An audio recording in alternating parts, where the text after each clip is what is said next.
हज़रात अस्सलाम वालेकुम। आप लोग जो है वो चैप्टर नंबर 10 ओपन करें एक मिनट।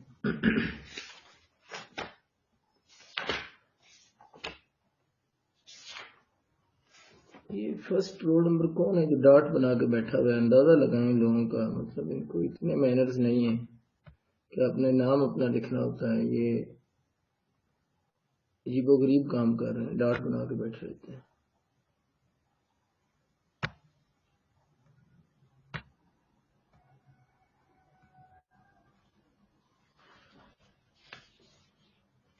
अच्छा जी, चैप्टर नंबर 10 आप लोग ओपन करें, पेज नंबर 352 पे।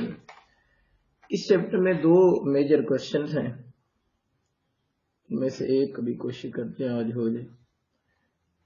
पेज नंबर 352 पे है टॉपिक नंबर 10.7। इस टॉपिक की काफी बड़ा टॉपिक है, एक तो 10.7 है, आगे इसके पार्ट्स भी हैं।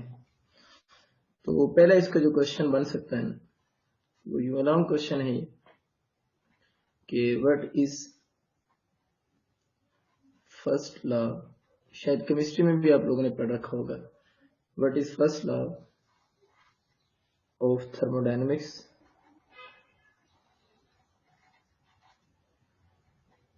What is first law of thermodynamics and internal energy.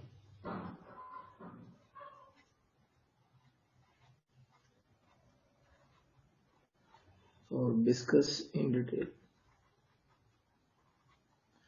ये क्वेश्चन यूं बन सकते हैं, what is first law of thermodynamics, क्या होता है,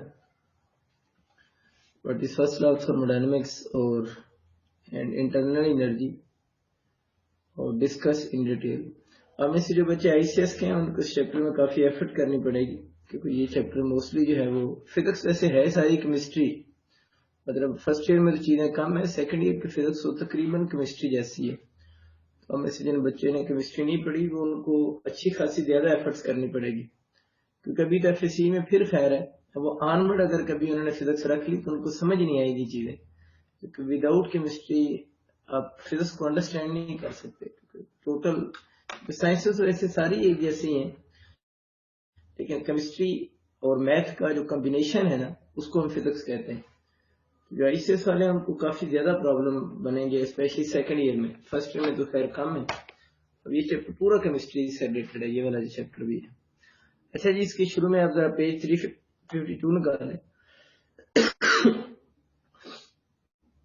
शुरू में जहां से टॉपिक शुरू हो रहे हैं, फर्स्ट लॉ ऑफ थर्मोडायनेमिक्स जहां लिखा हुआ है, वहां पर हेडिंग दे लें इंट्रोडक्शन, यानी जहां पर उसने फर्स्ट लॉ ऑफ थर्मोडायनेमिक्स लिखा है वहां पर आप हेडिंग दे लें इंट्रोडक्शन। इस पर नीचे जहां लिखा है दिस स्टेट्स दैट, जहां लिखा है दिस स्टेट्स दैट, वहां पर आप हेडिंग दे लें स्टेटमेंट। दो इसकी स्टेटमेंट है, ये फर्स्ट स्टेटमेंट हेडिंग दे लें। ये वैसे फर्स्ट स्टेटमेंट बुक में इसने लिखी, तो मैं लिखवा रहा हूं ना कि फर्स्ट स्टेटमेंट इसकी स्टेटमेंट को प्रॉपर बनती नहीं है, तो फर्स्ट स्टेटमेंट हेडिंग आ जाएगी। इसके नीचे जहां लिखा है इन ए थर्मोडायनेमिक प्रोसेस, इन ए थर्मोडायनेमिक प्रोसेस, उसके ऊपर आप हेडिंग दे देंगे स्टेटमेंट 2 या सेकंड स्टेटमेंट। पहले आपकी फर्स्ट स्टेटमेंट हेडिंग आ जाएगी और उसके बाद नेक्स्ट आप लोगों की आ जाएगी इन ए थर्मोडायनेमिक प्रोसेस के ऊपर आप लोगों ने हेडिंग देनी है सेकंड स्टेटमेंट। वहां पर आपकी हेडिंग सेकंड स्टेटमेंट आ जाएगी। नेक्स्ट आ जाए नेक्स्ट पेज जहां से 353 शुरू हो रहा है, जहां से 353 पेज शुरू हो रहा है, जो इक्वेशन 10.1 है ना, इसके ऊपर आप लोगों ने हेडिंग देनी मैथमेटिकल फॉर्म।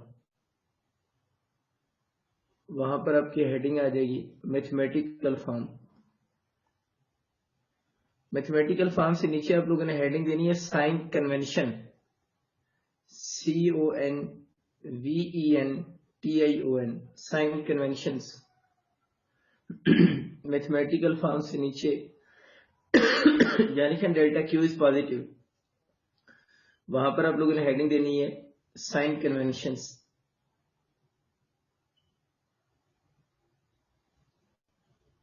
ठीक है, इसके बाद ये जो नीचे 1 2 3 पॉइंट्स लिखे हुए ना, इसके ऊपर आप हेडिंग दे लें आइडियाज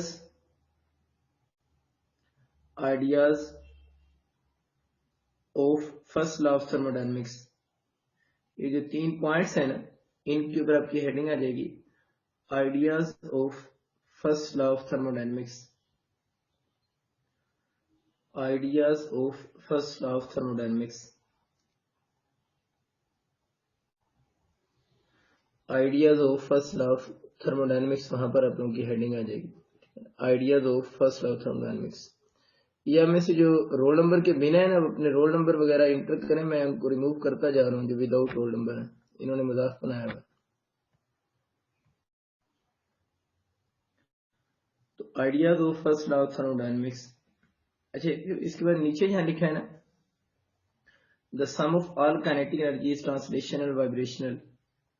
ये जहां लिखा है ना, इसके ऊपर आप हेडिंग देंगे इंटरनल एनर्जी। जहां लिखे the sum of all forms of, वहां पर आप हेडिंग देंगे इंटरनल एनर्जी, और उसकी सब हेडिंग देने डेफिनेशन। इंटरनल एनर्जी और उसकी सब हेडिंग आ जाएगी डेफिनेशन। इसके नीचे ये जो पॉइंट्स है लिखा है, पॉइंट टू पॉइंट के नीचे आ जाए according to first law of thermodynamics.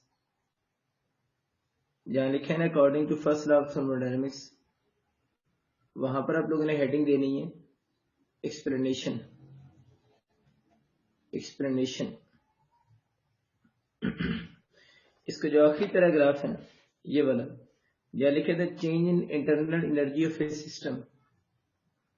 जहां लिखे the change in internal energy of a system, वहां पर आप हेडिंग देने internal energy as a state function. यहां पर आपकी हेडिंग आ जाएगी internal energy as a state function. Internal energy as a state function. Internal energy as a state function. बस ये इसने आगे भी दिखा है। ठीक है, पहले इसको पढ़ते हैं, फिर आगे इसकी एप्लीकेशन देखेंगे। शुरू करते हैं ये first law of thermodynamics. First law of thermodynamics जो है,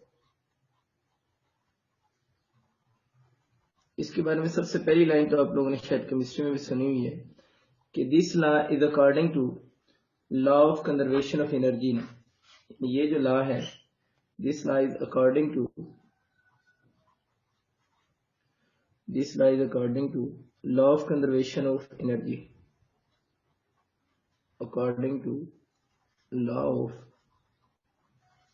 कंजर्वेशन ऑफ एनर्जी। अब इस लॉ में हम कौन सी एनर्जी बेसिकली डिस्कस करते हैं? यानी ये जो लॉ है ना, first law of thermodynamics deal with the law of conservation of energy, और इस लॉ में हम कौन सी एनर्जी यूज करते हैं? ये जो लॉ है फर्स्ट लॉ ऑफ थर्मोडायनेमिक्स, इसमें हम यूज करते हैं मेनली हीट एनर्जी ने। यानी in this law we usually discuss heat energy. इस लॉ में हम नॉर्मली हीट एनर्जी की बात कर रहे थे कि हीट एनर्जी क्या होगी। तो हीट एनर्जी को आप लोगों ने इस लॉ में डिस्कस करना। क्या क्वेश्चन है आपका?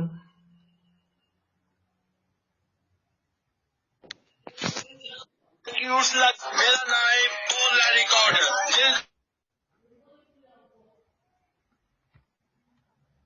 अंदाजा लगाओ यार हमारी इस कसम से नेशन का क्या, इस बेचारी नेशन का बनना है। अच्छा, ये असल में जो कुछ हमारी कौम है ना, ये नहीं कि ये वैसे कर रहे होते हैं, इन बेचारों को सिर्फ एक प्रॉब्लम है, क्योंकि मैं स्टूडेंट लाइफ से गुजरा हूं, ये बेचारों को खुद तो समझ आती कोई नहीं है। हमारे वैसे जो पढ़ भी रहे होते हैं उनमें से 5% को समझ आती है, बाकी बेचारे फॉरवर्ड ही। लेकिन जो बेचारों को समझ भी नहीं आती और वो पढ़ना भी नहीं चाह रहे थे, वो फिर बेचारे इसी तरह के दिन गुजार रहे थे। तो ये बात कर रहे हैं according to law of conservation of energy. ये जो लॉ है ये according to law of conservation of energy है, और law of conservation of energy में मेनली जो हम डिस्कस कर रहे हैं वो कौन सी? हीट एनर्जी है। यानी law of conservation of energy में जो मेनली हम एनर्जी डिस्कस करते हैं वो हीट एनर्जी की बात यहाँ पर हो रही होती है। अब फर्स्ट लॉ ऑफ थर्मोडायनेमिक्स है क्या basically? First law of thermodynamics कहता है कि अच्छा एक हम बार बार लफ्ज यूज करेंगे थर्मोडायनेमिक सिस्टम ना, थर्मोडायनेमिक सिस्टम, ये हम बार बार वर्ड यूज करेंगे।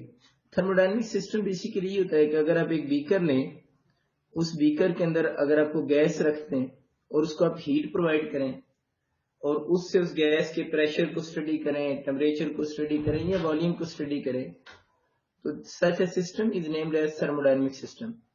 थर्मोडायनेमिक सिस्टम ये होता है कि अगर हमको गैस को किसी सिलेंडर में रख देते हैं और उस गैस को हम हीट प्रोवाइड करते हैं और अगर हम उस गैस के temperature, pressure, volume, internal energy, इन चीजों को स्टडी करना शुरू हो जाएं, तो ऐसे सिस्टम को हम क्या बोलते हैं? थर्मोडायनेमिक सिस्टम कहते हैं। तो बार बार मैं कहूंगा थर्मोडायनेमिक सिस्टम मतलब थर्मोडायनेमिक सिस्टम एक गैस ही होती है जिसमें उसके प्रेशर, टेम्परेचर, वॉल्यूम वगैरह हम लोग स्टडी करते हैं, उस सिस्टम को हम थर्मोडायनेमिक सिस्टम कहते हैं।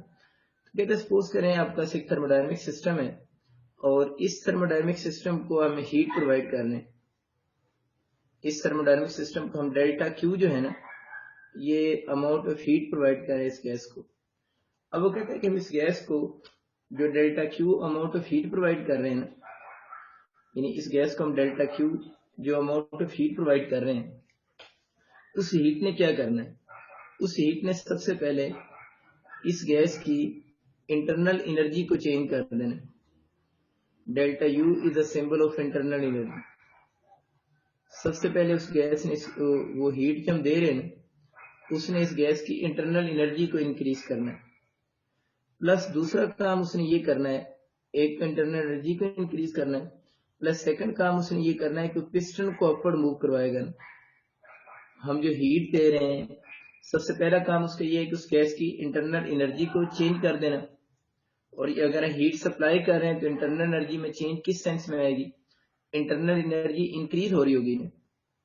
दूसरा वो ये हो रहा होगा कि वो इस पिस्टन को अपवर्ड पुश करेंगे। अगर वो हीट की वजह से जो गैस के मॉलिक्यूल्स हैं, हीट की वजह से गैस के मॉलिक्यूल्स हैं, वो इस पिस्टन को अगर अपवर्ड पुश करेंगे, तो सपोज करते हैं पिस्टन अपवर्ड डायरेक्शन में मूव कर गए, पिस्टन अपवर्ड डायरेक्शन में मूव कर गए, तो जब पिस्टन अपवर्ड डायरेक्शन में मूव करेगा तो हम बोलेंगे बेसिकली वर्क डन हो रहा है। क्या हो रहा है? वर्क डन हो रहा है ना। आप लोगों ने एक दो छोटी छोटी बातें याद रखनी, बाद में हम प्रूव भी करेंगे। हम केमिस्ट्री में वर्क डन का जो फार्मूला यूज करते हैं, वर्क डन का फार्मूला वो हम ये लेते हैं, P pressure delta we is change in volume. जब भी आप किसी प्रोसेस में ये देखें वर्क डन हो रहा है या नहीं हो रहा, इस तरह के किसी सिस्टम में आपको देखना पड़ेगा कि क्या उस सिस्टम में वॉल्यूम चेंज हो रहा है। अगर कोई भी ऐसा प्रोसेस जिसमें वॉल्यूम चेंज हो रहा होता है, इसका मतलब है वहां पर क्या हो रहा है? वर्क डन हो रहा है। अब हमने देखना है कि यहाँ पर वर्क डन हो रहा है या नहीं हो रहा। तो अगर आपने हीट दी, उससे पिस्टन अपवर्ड मूव कर गया, तो पिस्टन जब अपवर्ड मूव किया है तो ये वाला वॉल्यूम में क्या आई है? चेंज आई है ना। तो जब वॉल्यूम में चेंज आ रही है तो इसका मतलब क्या हो रहा है? वर्क डन हो रहा है। तो ये मैं बात कर रहा हूँ कि आप लोगों ने जो हीट प्रोवाइड की है, उस हीट ने दो फंक्शन किए हैं। उस हीट का कुछ पार्ट इंटरनल एनर्जी इंक्रीज कर रहा है और उस हीट का कुछ पार्ट इस पिस्टन को अपवर्ड मूव करवा रहा है। पिस्टन को अपवर्ड मूव करवाने का मतलब क्या हो रहा है? वर्क डन हो रहा है ना। अब वो कहता है कि अगर हम यहाँ पर इंटरनल एनर्जी क्या होती है, इसको भी हम डिटेल्स आगे डिस्कस करते हैं, मतलब इसके ऊपर हम अभी लंबी छोटी बात करेंगे। तो अगर हम इसको हीट प्रोवाइड कर रहे हैं ना, तो हीट ने फिर कितने फंक्शन परफॉर्म किए हैं? हीट का कुछ पार्ट किस काम में यूज हो गया? इंटरनल एनर्जी को चेंज करने में। और इस हीट का कुछ पार्ट किस में यूज हो गया? वर्क डन परफॉर्म करने में। मैं एग्जांपल देता हूं, आप यूं समझने कि आप लोगों ने 10 जूल हीट दी थी। कितनी हीट दी? 10 जूल हीट दी। अगर 7 जूल इंटरनल एनर्जी इंक्रीज करने में यूज हुआ है ना, तो 10 में से 7 तो इंटरनल एनर्जी में यूज हो गया, बाकी कितना बच गया? 3 जूल। तो this is use in doing work. ये यूज हो गया क्या करने में? वर्क डन करने में। ये मैं बात कर रहा हूँ बेसिकली कि this is according to law of conservation of energy ना। ये वाली जो बात है वो law of conservation of energy के अकॉर्डिंग है ना, कि आप जितनी हीट दे रहे हैं वो हीट दो पार्ट्स में डिवाइड हो रही है। उस हीट का कुछ पार्ट इंटरनल एनर्जी इंक्रीज करने में यूज हो रहा है और उस हीट का कुछ पार्ट किस में, वर्क डन में यूज हो रहा है। मतलब हम जो हीट सप्लाई कर रहे हैं वो हीट के कितने पार्ट्स हैं, 2 पार्ट्स बन गए। तो देखिए इन दोनों का सम हमेशा इसके बराबर आएगा। तो ये मैं बात कर रहा हूँ कि this is all according to the law of conservation of energy. तो this is the mathematical form of first law of thermodynamics. तो ये मैथमेटिकल फॉर्म है फर्स्ट लॉ ऑफ थर्मोडायनेमिक्स की। अब इसमें ये सिस्टम है ना, ये जो गैस है वो बेसिकली सिस्टम है, और गैस के बाद ये जो पोर्शन है इस सारे को हम क्या बोलेंगे, फिर सराउंडिंग कहेंगे। गैस खुद तो सिस्टम है लेकिन इसके बाद जो जगह है वो सारी सराउंडिंग है। इस केस में सिस्टम ने वर्क डन किया है किस पे, सराउंडिंग पे ना। इस केस में जो वर्क डन हुआ है वो किसने किया है, सिस्टम ने किया है किस पे, सराउंडिंग में। जब भी सिस्टम वर्क करता है सराउंडिंग पर उस वक्त हमेशा एक्सपेंशन होती है। जब भी सिस्टम वर्क करेगा सराउंडिंग के ऊपर तो इसका मतलब ये होगा कि क्या हो रही है, एक्सपेंशन हो रही है। अब देखिए इस प्रोसेस में एक्सपेंशन हो रही है, ये कंप्रेशन हो रही है, क्योंकि वर्क डन दो तरह से हो सकता है ना। वॉल्यूम चेंज होना चाहिए, वॉल्यूम दो तरह से चेंज हो सकता है। वॉल्यूम इंक्रीज हो तब भी वॉल्यूम चेंज होता है, अगर वॉल्यूम डिक्रीज हो तब भी वॉल्यूम चेंज होता है। अगर सिस्टम सराउंडिंग पर वर्क करेगा तो वॉल्यूम इंक्रीज होगा जिस तरह यहां पर हुआ है, तो उस केस में एक्सपेंशन हो रही होगी। अगर सराउंडिंग सिस्टम पर वर्क करेगा ना तो पिस्टन किधर आएगा, नीचे आएगा, तो फिर वॉल्यूम कम होगा तो कंप्रेशन हो रही होगी, फिर हम बोलेंगे सराउंडिंग वर्क कर रहा है सिस्टम पर। तो ये जो वर्क डन है ये सिस्टम का सराउंडिंग पर है, ये सराउंडिंग का सिस्टम पर है, ये सिस्टम का सराउंडिंग पर वर्क डन है। तो हमें से जिन बच्चों को बात समझ आ रही है, आप जरा स्टेटमेंट 2 हेडिंग देखें ना, यहाँ पर मैंने स्टेटमेंट 2 हेडिंग दी थी, उसको जरा पढ़ रहा हूं मैं बुक से 352 पेज पे। वहां लिखा है इन एनी थर्मोडायनेमिक प्रोसेस। आपको समझ आ गया ये थर्मोडायनेमिक प्रोसेस है क्योंकि इसके अंदर ये हम सारी चीजें स्टडी कर रहे हैं ना गैस की। In any thermodynamic process when heat delta Q is added to a system, ये सिस्टम है, हम लोगों ने इसमें हीट ऐड की है। This energy appear, heat basically form of energy होती है ना, heat basically form of energy होती है, इसलिए वो एनर्जी वर्ड बोल रहा है कि this energy appear as increase in internal energy. ये हीट का कुछ पार्ट अपीयर हो जाएगा एज इंक्रीज इन कौन सी, इंटरनल एनर्जी। हीट का कुछ पार्ट इंटरनल एनर्जी इंक्रीज करने में यूज हो रहा है, जिसमें यहाँ पर एग्जांपल में 7 जूल है। Appear as an increase in internal energy stored in the system, यानी सिस्टम की इंटरनल एनर्जी इंक्रीज होने में यूज हो जाएगा। Plus work done W by the system on its surrounding, plus work done जो है वो सिस्टम ने किस पर किया है, सराउंडिंग पर किया है ना। तो ये लफ्ज याद रखना है कि work done by the system, work done कौन कर रहा है, सिस्टम कर रहा है, किसके ऊपर कर रहा है, ऑन इट्स सराउंडिंग। तो this is the mathematical form of first law of thermodynamics. ठीक होगी बात। अब इसमें मैंने कुछ लिखे हैं नीचे, इस मैथमेटिकल फॉर्म के बाद हेडिंग दी थी साइन कन्वेंशंस, यानी जो मैथमेटिकल फॉर्म है, मैथमेटिकल फॉर्म के बाद हम लोगों ने हेडिंग दी थी साइन कन्वेंशंस। साइन कन्वेंशन में पहली चीज आप लोगों ने याद रखनी, हीट के बारे में साइन कन्वेंशन है। साइन कन्वेंशन में हीट का क्या चक्कर है, हीट की दो पॉसिबिलिटीज है। एक तो ये चक्कर है कि हीट जो है ना डेल्टा क्यू, ये सिस्टम में ऐड हो रही हो, हीट डेल्टा क्यू सिस्टम में ऐड हो रही हो। दूसरी पॉसिबिलिटी ये है कि हीट जो है वो सिस्टम से रिमूव हो रही हो। वैसे अभी जो हम लोग एग्जांपल पढ़ रहे हैं इसमें तो हम लोगों ने सिस्टम में हीट ऐड ही की है ना। तो कहते हैं हीट के दो साइन कन्वेंशन होती हैं। अगर हीट किसी सिस्टम में ऐड हो रही होगी तो आप लोगों ने याद ही रखना है कि हम हीट का साइन पॉजिटिव लिया करेंगे। अगर हीट सिस्टम में ऐड हो रही होगी तो उसका साइन हम पॉजिटिव लेंगे, और अगर हीट सिस्टम से रिमूव हो रही होगी उस केस के अंदर आप लोगों ने उसका साइन क्या लेना है, नेगेटिव लेना है। अगर हीट सिस्टम में ऐड होगी तो उसका साइन पॉजिटिव, और अगर हीट सिस्टम से रिमूव हो रही होगी उस केस में हम उसका साइन क्या लेंगे, नेगेटिव लेंगे। ये बात कर रहा है, हीट अगर सिस्टम में ऐड हो तो साइन पॉजिटिव, हीट अगर सिस्टम से रिमूव हो रही होगी उसका साइन हम क्या लेंगे, नेगेटिव लेंगे। ये एमसीक्यू के लिए साइन कन्वेंशन आपको आनी चाहिए। दूसरी साइन कन्वेंशन उसने लिखी है इंटरनल एनर्जी के बारे में, इंटरनल एनर्जी के बारे में आप लोग एक छोटी चीज ऐसे याद रख लें, जो इंटरनल एनर्जी होती है उसका टेम्परेचर से डायरेक्ट रिलेशन होता है। इंटरनल एनर्जी का टेम्परेचर के साथ डायरेक्ट रिलेशन होता है। जब हम बोलते हैं ना कि इस सिस्टम की इंटरनल एनर्जी बढ़ रही है, इसका अंडरस्टूड मतलब होता है उस सिस्टम का टेम्परेचर भी बढ़ रहा है। अभी मैंने बोला ना कि यहाँ से हम हीट दे रहे हैं, हीट से उस सिस्टम की इंटरनल एनर्जी बढ़ेगी, तो इंटरनल एनर्जी बढ़ने का मतलब क्या बढ़ रहा है? टेम्परेचर बढ़ रहा है, टेम्परेचर बढ़ रहा है। तो इंटरनल एनर्जी का टेम्परेचर के साथ डायरेक्ट रिलेशन होता है। अब वो कहता है कि अगर किसी सिस्टम का टेम्परेचर इंक्रीज होगा, जिस तरह अभी जो हम केस पढ़ रहे हैं, अगर टेम्परेचर इंक्रीज हो रहा है तो उससे उस सिस्टम की इंटरनल एनर्जी भी इंक्रीज होगी। टेम्परेचर इंक्रीज होने का मतलब इंटरनल एनर्जी भी इंक्रीज हो रही है। टेम्परेचर और इंटरनल एनर्जी में स्लाइट सा डिफरेंस भी होता है, लेकिन दोनों का रिलेशन डायरेक्ट है। क्या डिफरेंस है वो जब इंटरनल एनर्जी पढ़ाऊंगा तभी आज क्लियर कर दूंगा, लेकिन रिलेशन डायरेक्ट है। अगर टेम्परेचर किसी चीज का ज्यादा हो रहा है मतलब उसकी इंटरनल एनर्जी भी ज्यादा हो रही है। तो बुक में लिखा हुआ है कि अगर किसी सिस्टम का टेम्परेचर इंक्रीज हो रहा हो, यहाँ पर सिस्टम क्या है? वो गैस है जिसको हम हीट दे रहे हैं। अगर किसी सिस्टम का टेम्परेचर इंक्रीज हो रहा हो तो उससे सिस्टम की इंटरनल एनर्जी भी इंक्रीज हो रही होगी, और अगर इंटरनल एनर्जी इंक्रीज हो रही हो उसका साइन फिर हम क्या लेते हैं? पॉजिटिव लेते हैं। तो इंटरनल एनर्जी कब इंक्रीज होती है? अगर सिस्टम का टेम्परेचर इंक्रीज हो। इसी तरह अगर किसी सिस्टम का टेम्परेचर डिक्रीज हो रहा हो, अगर किसी सिस्टम का टेम्परेचर डिक्रीज हो रहा हो तो उससे उसकी इंटरनल एनर्जी भी डिक्रीज हो रही होती है।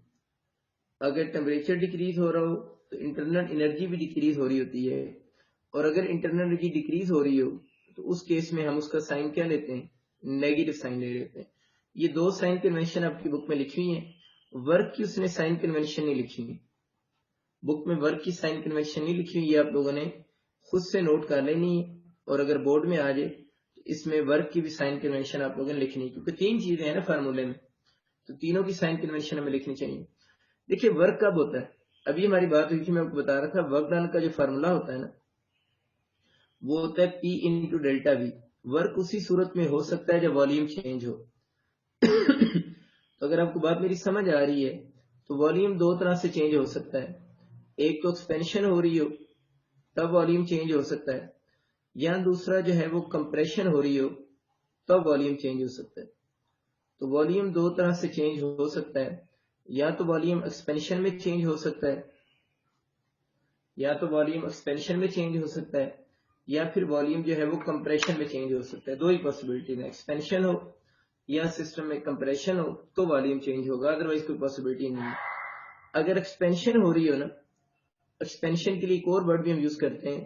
एक्सपेंशन का मतलब होता है work done by the system, work done by the system, work done by the system, यानी सिस्टम वर्क करे। तो सिस्टम किस पर वर्क करेगा?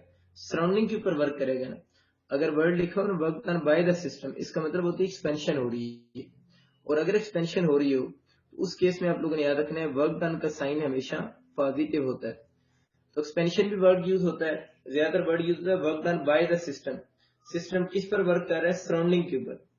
अगर सिस्टम वर्क कर रहा है सराउंडिंग के ऊपर तो एक्सपेंशन होगी, जिस तरह भी हम जो पढ़ रहे हैं उस टॉपिक में हो रहा है कि सिस्टम वर्क कर रहा है सराउंडिंग के ऊपर, तो उस केस में इसका साइन पॉजिटिव होगा। अगर किसी सिस्टम में कंप्रेशन हो रही हो, अगर किसी सिस्टम में कंप्रेशन हो रही हो तो उसको हम बोलते हैं work done on the system. यानी दूसरा केस ये बन सकता है work done on the system होता है, यानी सिस्टम पर वर्क डन हो रहा है। यानी ये चक्कर होगा, मैं थोड़ी सी छोटी सी डायग्राम बनाकर समझा देता हूँ। ये गैस है ना, अगर आप इसको ऊपर से नीचे कंप्रेस कर रहे हो तो अब किसने ने किधर जाना है? नीचे जाना है। तो ये work done on the system होता है, इसे कंप्रेशन बोलते हैं। और याद रखना है कंप्रेशन के केस में वर्क डन का साइन हम लोग क्या लेते हैं? नेगेटिव लेते हैं। बस ये कुछ साइन कन्वेंशन आप लोगों ने याद रखनी है कि साइन कन्वेंशन ये होती है। अब जरा देखें, जहां पर मैंने हेडिंग दी थी ना, ideas related to first law of thermodynamics, तो सबसे पहला आइडिया देखें नंबर 1 जो 353 पेज पे लिखा हुआ है। मतलब वो तीन ही बातें कर रहे हैं basically. First law of thermodynamics क्या है? Q equal to delta U plus W। तीन ही तो चीजें हैं इसमें, इन्हीं आइडियाज को उसने लिखा हुआ, जरा देख लेते हैं। पहला आइडिया लिखा है the existence of an internal energy as a state variable. कहता है कि फर्स्ट लॉ ऑफ थर्मोडायनेमिक्स ने बताया है कि जो इंटरनल एनर्जी है ना वो स्टेट वेरिएबल है। स्टेट वेरिएबल क्या होता है, ये वैसे तो केमिस्ट्री में हम पढ़ते हैं, लेकिन मैं इसको थोड़ा बहुत डिस्क्राइब कर दूंगा, ये अभी आगे आ जाएगा।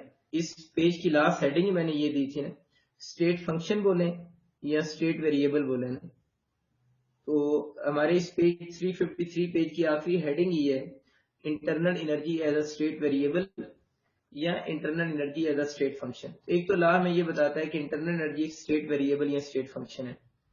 दूसरा पॉइंट ये बताता है the principle of conservation of energy. दूसरा ये लॉ हमें बताता है law of conservation of energy के बारे में, बताया कि जितनी हीट सप्लाई कर रहे हैं वो उतनी हीट दो पार्ट में डिवाइड भी हो रही है, तो this is according to law of conservation of energy. तीसरा ये पॉइंट ये बताता है the definition of heat as, definition of heat बताता है, हीट की क्या डेफिनेशन बताता है ये। हीट असल में बुक में जो लफ्ज लिखा है definition of heat as energy in transit, heat की डेफिनेशन ही होती है, हीट बेसिकली एनर्जी होती है, एनर्जी बल्कि फॉर्म ऑफ एनर्जी कहना चाहिए, हीट के form of energy which transfer from, form of energy है which transfer from hot to cold body, कहता है कि, और इसी को हम बोलते हैं, ये जो लफ्ज लिखे हैं मैंने फॉर्म ऑफ एनर्जी, हीट की डेफिनेशन ये है कि फॉर्म ऑफ एनर्जी है which transfer from hot to cold body, जो हार्ट से कोल्ड बॉडी को ट्रांसफर हो रही है। इसी को शॉर्ट फॉर्म में लोग बोलते हैं, जो बुक में शॉर्ट फॉर्म लिखी हुई है ना, बुक में शॉर्ट फॉर्म में लिखा है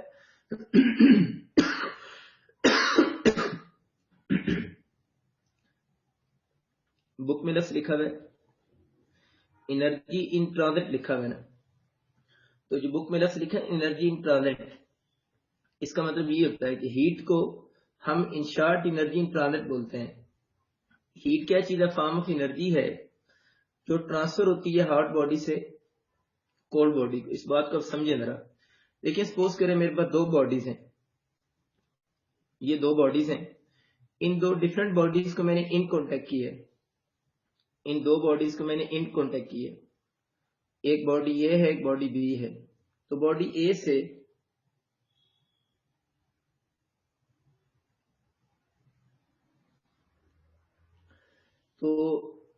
बॉडी ई से ए से जितनी amount of heat body B, जितनी अमाउंट ऑफ एनर्जी जो होगी ना, जब बॉडी ए और बी को आप लोगों ने इन कांटेक्ट किया है, और अगर हम ये अज्यूम कर लें कि बॉडी ए का टेम्परेचर ज्यादा है देन बॉडी बी से, हम ये अज्यूम कर लें कि बॉडी ए का टेम्परेचर ज्यादा है बॉडी बी से, तो जितनी हीट बॉडी ए से बॉडी बी की तरफ जाएगी ना, या जितनी एनर्जी कह लें, जितनी एनर्जी हॉट बॉडी से कोल्ड बॉडी की तरफ जाएगी, फॉर्म ऑफ एनर्जी होती है heat which transfer from hot to cold body, तो जितनी एनर्जी हॉट बॉडी से कोल्ड बॉडी की तरफ जाएगी उसी एनर्जी को हम हीट बोलते हैं। तो हीट बेसिकली वो फॉर्म ऑफ एनर्जी होती है जो ट्रांजिट में होती है। ट्रांजिट का मतलब होता है जो एक बॉडी से दूसरे बॉडी को ट्रांसफर हो रही होती है, उसको हम हीट बोलते हैं। तो heat basically that form of energy which transfer from hot body to cold body. मैं आपको एक और एग्जांपल देता हूँ। अब ये जरा चीज सोचें, सपोज करें ये दो डिफरेंट बॉडीज हैं हमारे पास, एक बॉडी ये वाला है, एक और बना लेते हैं। इन दोनों बॉडीज को मैंने इन कांटेक्ट किया ये बॉडी ए है बॉडी बी है, लेकिन दोनों बॉडीज का टेम्परेचर सेम है। सपोज करते हैं दोनों का टेम्परेचर 100 सेंटीग्रेड है, काफी हाई टेम्परेचर है लेकिन दोनों का टेम्परेचर सेम है। वो आपसे पूछेगा बताएं इधर हीट कितनी होगी, इधर या इधर जाने वाली हीट, तो आप बोलेंगे इस केस में हीट 0 होगी। अब हम कहेंगे टेम्परेचर है हीट नहीं है, तो हीट है ये असल में, हीट की डेफिनेशन क्या है, दोनों बॉडीज का टेम्परेचर 100 सेंटीग्रेड है लेकिन हीट 0 है, यानी इन दोनों के दरमियान में हीट 0 है। हीट क्या है, अगर ए और बी बॉडी से डिफाइन करें कि बॉडी ए से बी तक जो एनर्जी जाएगी या बी से ए तक जो एनर्जी आएगी उसे हम हीट बोलेंगे ना तो हम यहाँ पर बात ये कर रहे हैं कि हीट बेसिकली वो फॉर्म ऑफ एनर्जी है जो हॉट बॉडी से कोल्ड बॉडी को ट्रांसफर होती है। अगर दो बॉडीज का टेम्परेचर सेम हो जाए तो उन दोनों बॉडीज के दरमियान में एनर्जी ट्रांसफर नहीं होगी, तो इस केस में हीट की वैल्यू क्या होगी, 0 होगी। थोड़ी सी आपको समझ आई हीट क्या चीज है। हीट वो एनर्जी होती है जो ट्रांसफर होती है from one body to another body, इसे हम हीट बोलते हैं। इवन बॉडीज के टेम्परेचर काफी हाई हैं लेकिन दोनों बॉडीज की हीट 0 है, दोनों बॉडीज की हीट जीरो होने का मतलब क्या है कि उन दोनों बॉडीज के टेम्परेचर सेम है और एनर्जी की ट्रांसफर उन बॉडीज के दरमियान में नहीं होती। अच्छा जी, इसके बाद हम आगे बात करते हैं। इसके बाद वो डिस्कशन कर रहा है इंटरनल एनर्जी की, जो हम काफी देर से पढ़ना चाह रहे थे। इंटरनल एनर्जी देखिए, पहले इंटरनल एनर्जी से ना पहले मैं आपको थोड़ा सा टेम्परेचर भी समझा लूं। हीट आपको समझ आ जानी चाहिए कि हीट वो एनर्जी होती है जो हॉट से कोल्ड बॉडी को ट्रांसफर होती है। इवन बॉडीज के टेम्परेचर है लेकिन फिर भी हीट जीरो है। टेम्परेचर कैसे किसी बॉडी का निकालते हैं?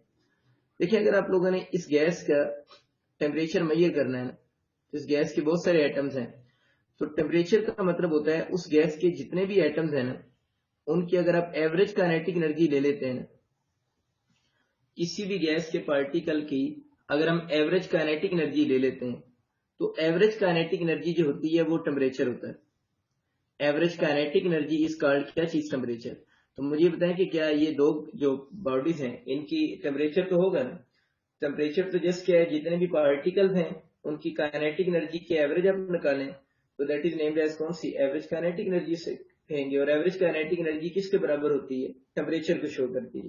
तो टेम्परेचर जस्ट क्या है? Average kinetic energy of any body. किसी भी बॉडी का टेम्परेचर का मतलब होता है उसकी एवरेज काइनेटिक एनर्जी। अब आते हैं इंटरनल एनर्जी की तरफ। इंटरनल एनर्जी क्या चीज है? इंटरनल एनर्जी सम होता है। टेम्परेचर सिर्फ काइनेटिक एनर्जी है। टेम्परेचर सिर्फ काइनेटिक एनर्जी है। इंटरनल एनर्जी सम है किसका? All form of kinetic energies and potential energy. ये बस बात याद रखें कि इंटरनल एनर्जी सम है काइनेटिक एंड पोटेंशियल का। टेम्परेचर सिर्फ काइनेटिक एनर्जी के साथ डील करता है। इंटरनल एनर्जी काइनेटिक और पोटेंशियल दोनों के साथ डील करती है। इसमें काइनेटिक एनर्जी भी आती है और इसमें पोटेंशियल एनर्जी भी आती है। और ये एवरेज काइनेटिक एनर्जी है, यहाँ पर एवरेज भी नहीं है, यह सिंपल सम है। पता ना एवरेज कैसे निकालते हैं? सारों को सम करके टोटल पे डिवाइड करते हैं, ये एवरेज की सिंबल होती है। एवरेज कैसे निकालते हैं? सारों को सम करके टोटल पे डिवाइड करते हैं, फिर टेम्परेचर आता है। इंटरनल एनर्जी में डिवाइड वाला कोई चक्कर नहीं। इंटरनल एनर्जी सीधा सीधा सम है। The sum of kinetic energy and potential energy is called क्या चीज? Internal energy. तो आपको समझ आ जाना चाहिए कि फर्क है तीनों में। हीट क्या चीज है? वो एनर्जी है जो हॉट से कोल्ड को ट्रांसफर होती है। टेम्परेचर क्या है? किसी बॉडी की जो पार्टिकल हैं उनकी काइनेटिक एनर्जी के एवरेज को टेम्परेचर बोलते हैं। इंटरनल एनर्जी में एवरेज काइनेटिक का कोई अलग नहीं है। टेम्परेचर इंटरनल एनर्जी में सम के साथ साथ पोटेंशियल भी है। इसका एवरेज भी इसमें नहीं आता है, सिर्फ सम आता है और प्लस कौन सा आ जाता है? पोटेंशियल भी आ जाता है। सम ऑफ, मुझे कहना चाहिए all form of kinetic energy, sum of all forms of kinetic energies and potential energies. अब all form of kinetic energies का मतलब क्या है? काइनेटिक एनर्जी की डिफरेंट फॉर्म्स होती हैं। एक काइनेटिक एनर्जी होती है उसे हम बोलते हैं ट्रांसलेशनल काइनेटिक एनर्जी। एक काइनेटिक एनर्जी होती है उसे हम बोलते हैं translation kinetic energy. Translation kinetic energy क्या होती है? मॉलिक्यूल्स की लीनियर मोशन की वजह से, मॉलिक्यूल्स की किस मोशन की वजह से? मॉलिक्यूल्स की लीनियर मोशन की वजह से जो काइनेटिक एनर्जी होगी इसे हम ट्रांसलेशन काइनेटिक एनर्जी कहेंगे। एक और काइनेटिक एनर्जी की टाइप होती है उसे हम बोलते हैं rotational kinetic energy. Rotation kinetic energy कब होगी? कि अगर जो गैस के मॉलिक्यूल्स हैं वो इस तरह रोटेट करना शुरू हो जाए तो उसको हम क्या बोलेंगे? रोटेशनल काइनेटिक एनर्जी कहेंगे। एक आपके पास होती है काइनेटिक एनर्जी, उसे हम बोलते हैं rotational vibrational kinetic energy. Vibrational kinetic energy, vibration kinetic energy क्या होती है? जिस तरह पेंडुलम है ना, वो कौन सी मोशन करता है? टू एंड फ्रो मोशन करता है। अगर कोई पार्टिकल इस तरह टू एंड फ्रो मोशन करे उसकी काइनेटिक एनर्जी को कौन सी बोलेंगे? वाइब्रेशनल काइनेटिक एनर्जी कहेंगे। तो काइनेटिक एनर्जी इन शॉर्ट किस वजह से होती है? Kinetic energy in short motion की वजह से होती है ना। किसी भी मॉलिक्यूल के पास काइनेटिक एनर्जी उस मॉलिक्यूल की मोशन की वजह से है। अब मॉलिक्यूल्स की मोशन थ्री टाइप्स की हो सकती है। वो मॉलिक्यूल लीनियर मोशन कर सकता है, वो रोटेशन मोशन कर सकता है, वो टू एंड फ्रो मोशन कर सकता है। कोई मॉलिक्यूल इनमें से दो मोशन भी कर सकता है, कोई मॉलिक्यूल इनमें से तीनों मोशन भी कर सकता है। यानी एक ही मॉलिक्यूल के पास दो काइनेटिक एनर्जी भी हो सकती है, कोई एक काइनेटिक एनर्जी भी हो सकती है और उसके पास three form of kinetic energy भी हो सकती है। ठीक है, ये हमें समझ आ गया कि इंटरनल एनर्जी सम है all form of kinetic energies का। All form of kinetic energy मैंने आपको बता दी है। और काइनेटिक एनर्जी किस वजह से होती है? मोशन की वजह से होती है। तो जो गैस के मॉलिक्यूल्स हैं उनकी पोटेंशियल एनर्जी को कैसे डिफाइन करेंगे? यहाँ ये केमिस्ट्री के चैप्टर है, यहाँ पोटेंशियल एनर्जी का मतलब हम ये नहीं कहेंगे कि हाइट की वजह से जो एनर्जी होगी वो पोटेंशियल एनर्जी होगी। यहाँ पोटेंशियल एनर्जी का मतलब होता है किसी भी गैस के मॉलिक्यूल की जो पोटेंशियल एनर्जी होती है, किसी भी गैस के मॉलिक्यूल की पोटेंशियल एनर्जी किस वजह से होती है? उसकी इंटरमॉलिक्यूलर फोर्सेस की वजह से होती है। तो यहाँ पर इंटरमॉलिक्यूलर फोर्सेस कहना है, वो हाइट शाइट नहीं कहते रहना। तो पोटेंशियल एनर्जी गैस के मॉलिक्यूल्स के पास due to their intermolecular forces. तो यहाँ पोटेंशियल एनर्जी का कंसेप्ट थोड़ा डिफरेंट है। काइनेटिक का वही कंसेप्ट है जो आप लोग नॉर्मल फिजिक्स में पढ़ते हैं, लेकिन क्योंकि चैप्टर केमिस्ट्री से रिलेटेड है मैंने आपको पहले बताया। तो यहाँ पर potential energy of gas molecules का मतलब उसकी इंटरमॉलिक्यूलर फोर्सेस के साथ लिंक होगी। तो जिस गैस में इंटरमॉलिक्यूलर फोर्सेस होंगी, जो कि हर गैस में होती है, इसका मतलब है उस गैस के अंदर कौन सी एनर्जी होगी? पोटेंशियल एनर्जी होगी। अब जरा देखिए 353 पेज पे मैंने जो इंटरनल एनर्जी की डेफिनेशन हेडिंग दी थी, उसमें लिखा है the sum of kinetic, sum of all kinetic, translation, rotation, vibration, the sum of all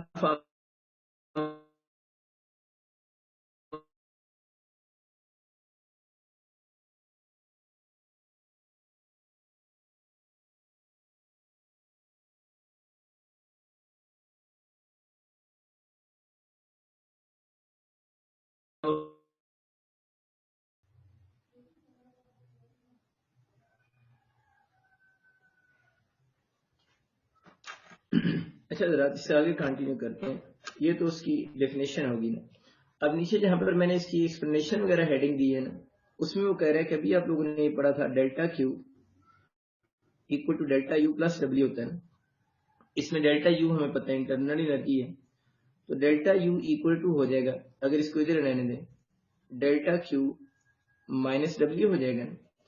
अगर आप इस जो हमने एग्जाम्पल ली थी उस पर गौर करें ना, हमने जो एग्जाम्पल ली थी अगर हम उस पर गौर करते हैं तो उसमें क्या हो रहा है? डेल्टा क्यू क्या चीज है? डेल्टा क्यू वो अमाउंट ऑफ हीट है जो इस सिस्टम में इन हो रही है। डेल्टा एनर्जी बोल देते हैं, हीट को छोड़े। डेल्टा क्यू वो एनर्जी है जो सिस्टम में इन हो रही है। जो वर्क डन है वो सिस्टम से बाहर नहीं जा रहा। वर्क डन वो एनर्जी है जो सिस्टम से आउट हो रही है। असल में इन और आउट बुक में वर्ड यूज हुआ है, मैं इसलिए वही वर्ड यूज कर रहा हूँ। डेल्टा क्यू वो एनर्जी है जो सिस्टम में इन आपने की है। डेल्टा डब्ल्यू वो एनर्जी है जो सिस्टम से आउट हो रही है, क्योंकि वर्क डन किस पे हो रहा है? सराउंडिंग पर हो रहा है ना। वर्क डन किस पे हो रहा है? सराउंडिंग पे हो रहा है। तो डेल्टा डब्ल्यू वो अमाउंट ऑफ एनर्जी है जो सिस्टम से आउट हो रही है, और डेल्टा क्यू वो अमाउंट ऑफ एनर्जी है जो सिस्टम में क्या हो रही है? इन हो रही है। एक इन है और एक क्या आउट है। मैं आपको एग्जांपल देता हूँ, वही पुरानी एग्जांपल। आप लोगों ने टोटल सिस्टम में हीट एनर्जी कितनी इन की थी? 10 जूल। कितने जूल वर्क डन में कन्वर्ट हुई थी? 3 जूल। तो बाकी कितनी बच गई? 7 जूल बच गई। अगर आपको याद है वो पुरानी एग्जांपल ऐसी हुआ था ना, 10 जूल दी थी, इन की थी, 4 जूल 3 जूल आउट हो गई थी, बाकी डेल्टा यू कितनी बची है? 7 जूल। इसका मतलब ये हुआ कि ये जो आपने इस सिस्टम को 10 जूल दी थी, क्या इस सिस्टम के पास इस वक्त 10 जूल है? नहीं, सिस्टम के पास 10 जूल तो नहीं है ना, क्योंकि 3 जूल तो वर्क डन ऑन सराउंडिंग में गाया हो गई है, आउट चली गई है। वर्क डन वो एनर्जी यूज थी, आउट चली जाती। Work done on the surrounding हो रहा है, work done on the surrounding हो रहा है। तो ये एनर्जी वर्क डन अगर ऑन द सराउंडिंग हो रहा है, जो भी हम पढ़ रहे हैं, तो ये एनर्जी अब सिस्टम के पास नहीं है। आपने सिस्टम को 10 जूल दी है, 3 जूल सिस्टम ने वर्क डन कर दिया सराउंडिंग के ऊपर। सिस्टम के पास कितनी है? 10 में से 3 माइनस करें, 7 जूल। इसका मतलब ये हुआ, अगर हम इंटरनल एनर्जी को फिजिकली समझना चाहें, अगर हम इंटरनल एनर्जी को फिजिकली समझना चाहें कि इंटरनल एनर्जी है क्या, तो इसकी सबसे अच्छी डेफिनेशन जो लोग लिखते हैं अपनी बुक्स में, वो ये लिखते हैं कि energy retained energy retained bye the system. हमारी बुक में भी ये लाइन वैसे लिखी हुई है, वैसे इंडियन जितने भी ऑथर हैं अपनी बुक में इंटरनल एनर्जी की ये डेफिनेशन लिखते हैं, energy retained bye the system. किसी सिस्टम के पास जो एनर्जी होती है ना, उसे हम क्या बोलते हैं? एनर्जी कौन सी? एनर्जी में अब आपको समझ आएगा, काइनेटिक भी आती है और पोटेंशियल भी आती है। इंटरनल एनर्जी ब्रॉड टर्म है, इसमें काइनेटिक और पोटेंशियल दोनों आती है। तो जो एनर्जी सिस्टम के पास है वो सिस्टम की इंटरनल एनर्जी है। तो कभी आप इस एग्जांपल पे जरा गौर करें, ये 2-4 को फिर समझ आती है कि 10 आपने दी, 3 जूल तो आउट चलेगी वर्क डन में, बाकी कितनी बच गई? 7 joule. That 7 joule is the energy retained bye the system. वो जो एनर्जी रिटेन्ड सिस्टम ने की है, जो सिस्टम के पास है, जो सिस्टम ने अपने पास रख ली है, दैट इज नेम्ड एज कौन सी? इंटरनल एनर्जी, या उसे हम बोलते हैं चेंज इन इंटरनल एनर्जी हम कहेंगे। बड़ी आसान सी बात है, कोई इशू नहीं है। और जब हम इसको हीट देते हैं तो 7 जूल इंटरनल एनर्जी किस फॉर्म में होगी? 7 जूल जो होगी इसमें काइनेटिक की फॉर्म भी होगी और इसमें कौन सी होगी? पोटेंशियल एनर्जी भी होगी। और पोटेंशियल एनर्जी का लिंक किसके साथ होगा? इंटरमॉलिक्यूलर फोर्सेस के साथ होगा। पोटेंशियल एनर्जी का लिंक इंटरमॉलिक्यूलर फोर्सेस के साथ हम कर रहे होते हैं। ठीक हो गया, कहानी आपको आइडिया होगी कि इंटरनल एनर्जी को अगर हम फिजिकली देखना चाहें तो क्या होता है? ये वो एनर्जी होती है जो सिस्टम अपने पास रिटेन कर लेता है। Energy written by the system is also called internal energy. ठीक हो गया। इसके बाद उसने एक और नीचे हेडिंग दी है, internal energy as a state function. Internal energy as a state function. Internal energy as a state function, इसको जरा देख लें। Internal energy as a state function. देखिए, ये स्टेट फंक्शन वर्ड यूज हो या स्टेट वेरिएबल यूज हो, ये हमारी फिजिक्स की टर्मिनोलॉजी नहीं है, ये तो केमिस्ट्री में यूज होती है। मैं इसको समझाने के लिए एक बात सिर्फ करता हूं। आप लोगों ने फर्स्ट ईयर चैप्टर 4 में एक टॉपिक पढ़ा था जिसमें आप लोगों ने प्रूव किया था कि gravitation field is conservative field. आपने प्रूव किया था ग्रेविटेशन फील्ड एक कंजर्वेटिव फील्ड है। उस फील्ड में आप लोगों ने ग्रेविटेशन फील्ड को कैसे कंजर्वेटिव प्रूव किया था? उसमें आप लोगों ने वर्क डन किया था डिफरेंट पाथ के अलाउंग। आप लोगों ने वर्क डन किया था डिफरेंट पाथ के अलाउंग, और आप लोगों ने देखा था कि वर्क डन पाथ पे डिपेंड नहीं कर रहा। वर्क डन जो है वो पाथ पे डिपेंड नहीं कर रहा, बल्कि वर्क डन किस पे डिपेंड कर रहा था? सिर्फ इनिशियल और फाइनल पॉइंट पे डिपेंड कर रहा था। जिन बच्चों के चैप्टर 4 आता है उन्हें समझ आएगी। तो हमने चैप्टर 4 में ये प्रूव किया था कि अगर अगर कोई फील्ड कंजर्वेटिव फील्ड हो तो उसमें वर्क डन पाथ पे डिपेंड नहीं करता, बल्कि इनिशियल और फाइनल पॉइंट पे डिपेंड करता है। ये बात आपको याद होगी। बिल्कुल स्टेट फंक्शन या स्टेट वेरिएबल ऐसे वेरिएबल होते हैं, हम कहते हैं कि दोज वेरिएबल्स या दोज फंक्शंस ऐसे functions whose values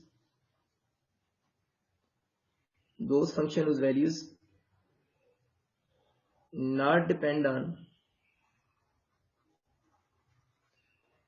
depend on paths taken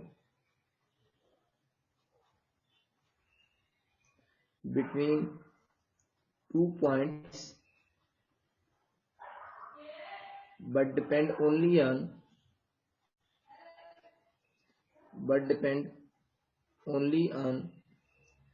initial and final state। बिल्कुल वर्क को माइंड में रखें।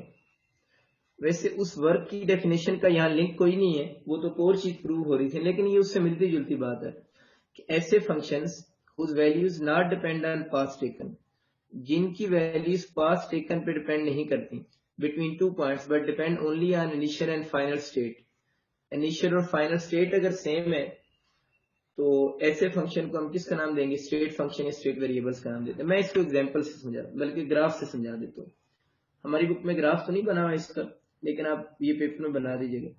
अब यूं समझ लें कि हमको सिस्टम ले रहे हैं, ये एक्सेस उसके प्रेशर का है, ये वाला एक्सेस उसके वॉल्यूम का है।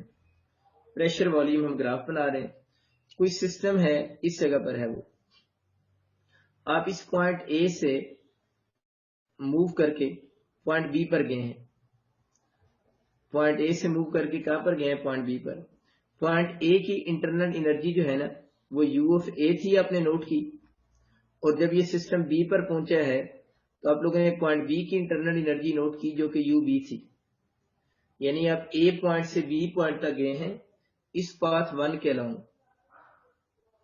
P1 पाथ 1 के अलाउंग ए से बी तक गए हैं, और आप लोगों ने दोनों पॉइंट्स की इंटरनल एनर्जी नोट कर ली। ठीक होगी बात।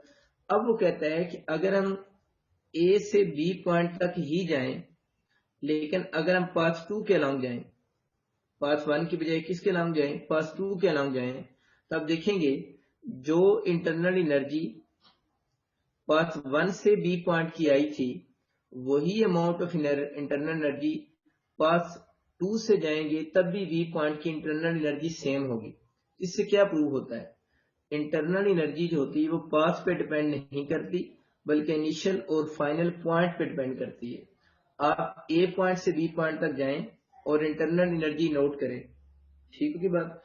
फिर वो कहता है कि आप पाथ 1 के अलाउंग जाएं नोट करने, या ए से बी तक पाथ 2 के अलाउंग जाएं और फिर नोट करें पोटेंशियल एनर्जी, दोनों पाथ की इंटरनल एनर्जी सेम आएगी। ये मैंने लिखा है कि those functions whose values not depend on path taken, ऐसे फंक्शंस जिनकी वैल्यूज पाथ टेकन पे डिपेंड नहीं करती between 2 points but depend only on initial and final states, initial और फाइनल स्टेट्स पे डिपेंड करती हैं या फाइनल पॉइंट पे डिपेंड करती हैं, ऐसे फंक्शन को हम स्टेट फंक्शंस कहते हैं। अभी जो हमारा अंडर ऑब्जर्वेशन चीज है वो इंटरनल एनर्जी स्टेट फंक्शन है। वैसे अगर आप में से जो केमिस्ट्री वाले स्टूडेंट्स हैं, आप लोगों ने केमिस्ट्री में पढ़ा होगा temperature, volume, pressure, internal energy, these all are state functions. ये सारे स्टेट फंक्शन है। टेम्परेचर भी केमिस्ट्री में स्टेट फंक्शन है, वॉल्यूम भी स्टेट फंक्शन है, प्रेशर भी स्टेट फंक्शन है। हम तो यहाँ पर थोड़ा बहुत इंटरनल एनर्जी को डिस्कस कर रहे हैं, और इंटरनल एनर्जी भी यहाँ पर कौन सा फंक्शन है, स्टेट फंक्शन है। तो स्टेट फंक्शन या वेरिएबल वो फंक्शन या वेरिएबल्स होते हैं जिनकी वैल्यूज जो होती है वो पाथ टेकन पे डिपेंड नहीं करती बल्कि इनिशियल और फाइनल पॉइंट पे डिपेंड करती है। पॉइंट पे क्यों डिपेंड करती है, अगर ये पॉइंट आप चेंज कर दें, जाते हुए ए से बी पर जाएं और इधर से आप ए से इस पॉइंट पर चले जाएं, तो फिर तो एनर्जी सेम नहीं आएंगी। इनिशियल और फाइनल पॉइंट तो क्या होनी चाहिए, सेम होनी चाहिए। ये वो बात कर रहे हैं। इस केस में अगर आप ए से बी तक गए हैं ना, ए से बी तक गए हैं, तो अगर हम डेल्टा यू में आपसे पूछूं कैसे निकालेंगे, तो डेल्टा यू कैसे निकालेंगे, ए से बी तक अगर गए हैं तो B internal energy point B की minus internal energy point A की। अगर आप ए से बी तक गए हैं, इंटरनल एनर्जी पॉइंट बी की minus internal energy point A की, तो वो जो फार्मूला आप लोग लिखते होते हैं ना, अभी जो अपने ऊपर लिखा हुआ था क्या था, डेल्टा यू बराबर हो जाएगा डेल्टा क्यू माइनस डब्ल्यू, हम पढ़ रहे थे ना। इसमें अगर हम वैल्यूज को पुट कर दें तो U B minus U of A equal to delta Q minus W. ये बहुत आसान बातें हैं, बस दिमाग इंसान के पास 2% होना चाहिए, इसमें कोई लॉजिकल चीजें नहीं, आम हमसे बातें ये कि U B minus U A equal to delta Q minus W हो जाएगा। अब वो कहता है कि अगर ऐसा हो जाए, एक हम वर्ड बोलते होते हैं केमिस्ट्री के अंदर फॉर साइक्लिक प्रोसेस, एक हम वर्ड बोलते होते हैं केमिस्ट्री में साइक्लिक प्रोसेस। अब साइक्लिक प्रोसेस का मतलब होता है क्लोज पाथ, साइक्लिक प्रोसेस का मतलब होता है क्लोज पाथ ना, कि अगर आप लोग जो है वो क्लोज पाथ में मूव करें, यानी ये वाला एक्सेस हमारा प्रेशर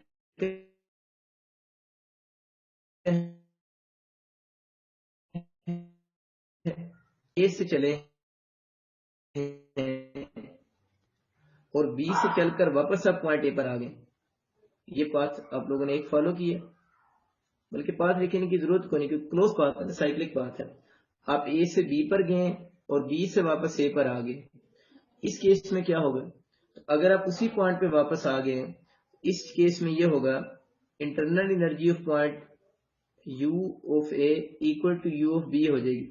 हमारी बुक में वैसे उसने ये लिखा हुआ U of A equal to U of B हो जाएगी, वो असल में कहना ये चाह रहा है कि for a cyclic process delta U का क्या फॉर्मूला था, यू बी माइनस यू ए था ना, तो वो कहना ये चाह रहा है, ये जो बुक में लिखा है U A equal to U B होगा।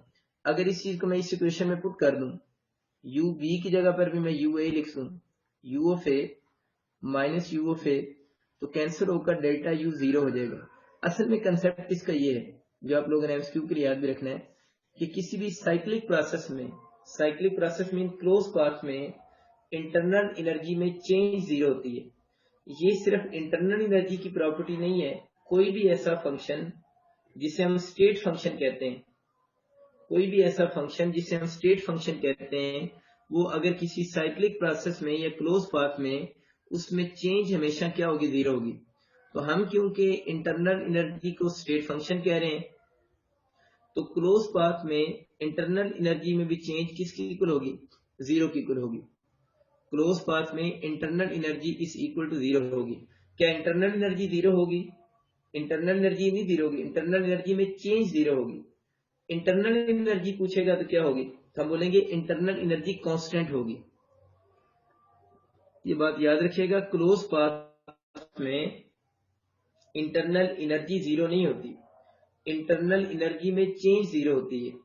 इंटरनल एनर्जी फिर क्या होती है, हम बोलते हैं internal energy UA equal to UB का मतलब ये है कि इंटरनल एनर्जी कांस्टेंट रहेगी बट उसमें चेंज क्या आएगी, जीरो आएगी। तो ये मैं समझ आ गया कि किसी भी क्लोज पाथ में या साइक्लिक प्रोसेस में, हमारी बुक में तो बाकी स्टेट फंक्शन की इतनी बातें नहीं है, मैं वैसे बोल रहा हूँ तो केमिस्ट्री में आप लोगों ने पढ़ रखा होगा कि जितने भी स्टेट फंक्शन होते हैं क्लोज पाथ में उनमें चेंज जो होती है उसकी वैल्यू हम क्या लेते हैं, जीरो ले लेते हैं। ये बड़ा इंपॉर्टेंट एमसीक्यू है, आप लोगों ने याद भी रखना है। तो अब हमारा जो फार्मूला बन जाएगा, अगर हम उसकी तरफ चले जाएं तो डेल्टा U इक्वल टू हम लिख रहे थे डेल्टा Q माइनस W था।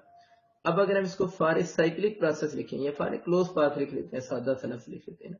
क्लोज पाथ का मतलब समझ आ रहा है, for a cyclic process delta U की वैल्यू क्या हो जाएगी, zero equal to delta Q minus W।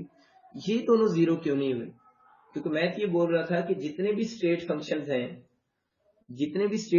हैं उनकी वैल्यूज क्लोज पाथ में जीरो होंगी।